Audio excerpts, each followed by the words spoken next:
Assalamualaikum warahmatullahi wabarakatuh. Perkenalkan, nama saya Leonardo Ardiansyah dengan nomor 166,7. Di sini saya akan menjelaskan tentang teori bahasa yang judulnya bagaimana penyederhanaan TBBK.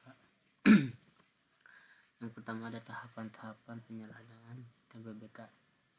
Yang pertama penghilangan produksi. Yang kedua penghilangan produksi unit. Yang ketiga penghilangan produksi useless.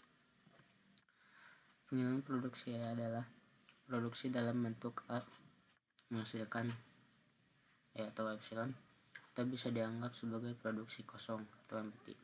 Penghilangan produksi E dilakukan dengan melakukan penggantian produksi yang memuat variabel yang bisa menuju produksi A atau bisa disebut nilai bar. Penghilangan produksi unit adalah produksi di mana ruas kiri dan kanan aturan produksinya hanya berupa satu simbol variabel, misalnya A menghasilkan B, C menghasilkan D. Keberadaan produksi unit membuat kita tak bahas memiliki kerumitan yang tak perlu atau menambah panjangnya penurunan. Penyederhanaan ini dilakukan dengan melakukan penggantian aturan produksi unit. Ada penghilangan produksi useless adalah produksi yang memuat simbol variabel yang tidak memiliki penggunaan yang akan menghasilkan terminal seluruhnya. Masih ada simbol variabel yang tersisa. Produksi yang tidak akan pernah tercapai dengan penurunan apapun dari simbol awal sehingga produksi itu redudan atau berlebih.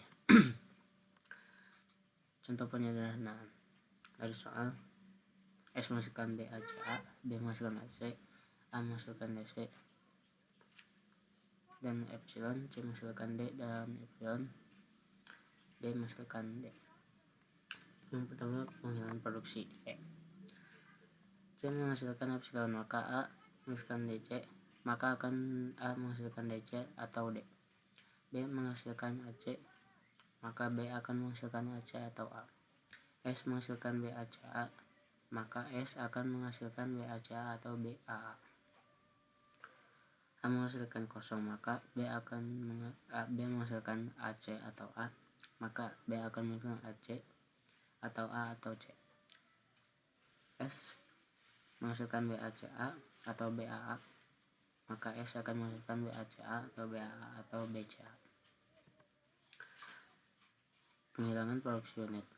C menghasilkan D, maka akan menghasilkan C menghasilkan D terminal.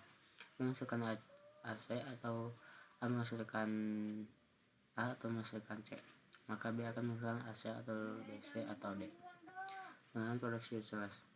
D menghasilkan D, terdapat redudan, maka hasil dari penyederhanaan adalah E sama dengan BACA atau BAA atau BCA. B menghasilkan AC atau DC atau D, A menghasilkan DC atau D, dan C menghasilkan D. Mungkin cukup sekian yang dapat saya sampaikan. Assalamualaikum warahmatullahi wabarakatuh.